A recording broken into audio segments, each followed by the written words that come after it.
आज मैं आपके लिए लेके आई हूँ गेहूं के आटे के बिस्किट, जिसे आप 15 दिनों के लिए स्टोर करके भी रख सकते हैं। बिस्किट बनाने के लिए यहाँ मैंने 15 बादाम ले ली है, 10 काजू ले लिए हैं, 4 इलायची ले ली है, 1 कप मैंने शक्कर ले ली है और इसी कप से 2 कप मैंने गेहूं का आटा ले लिया है। अगर आपके पास इस तरह का मेजर कप नहीं है तो किसी कटोरी से आप माप करके भी ले सकते हैं। अब हम बादाम, काजू और इलायची को मिक्सर जार में डालकर दरदरा कर लेते हैं। हमने मिक्सर जार में डालकर बादाम काजू को इस तरह का दरदरा कर लिया है।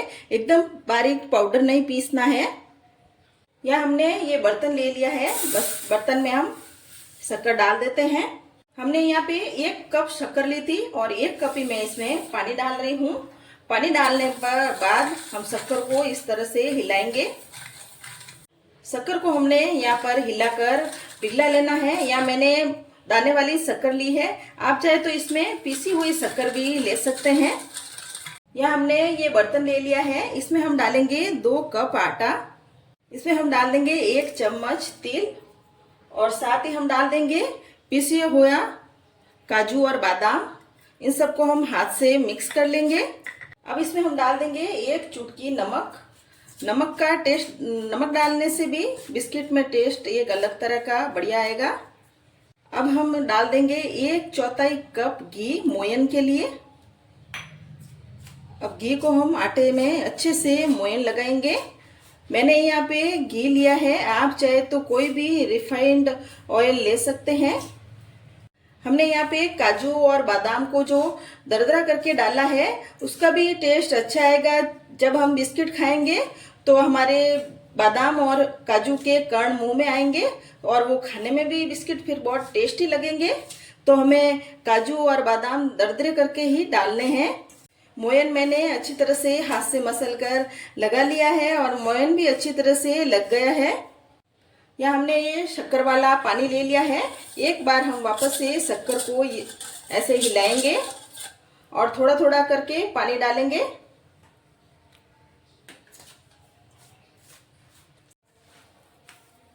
अब हम आटा इस तरह से टाइट मसलेंगे।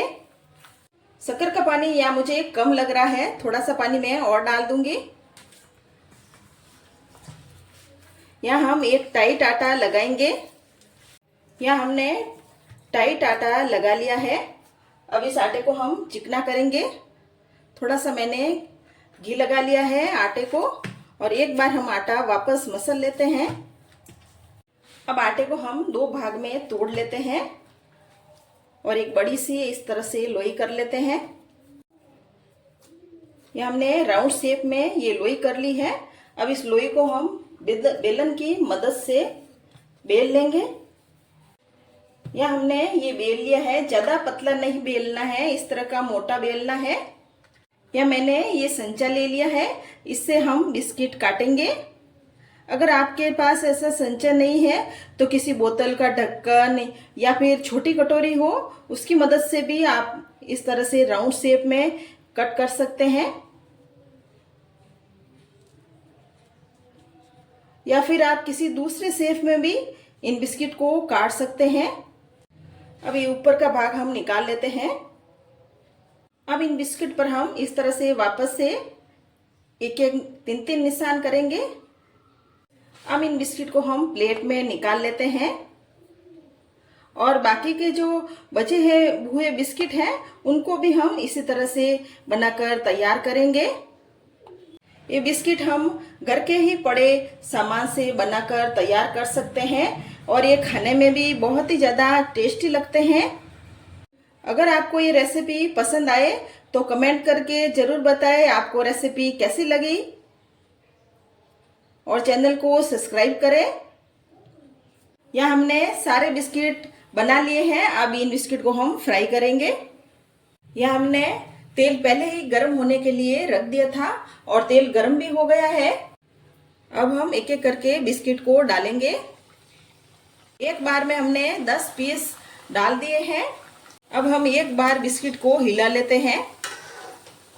अब हम बिस्किट को पलट लेते हैं। बिस्किट नीचे से हल्के हल्के पक गए हैं।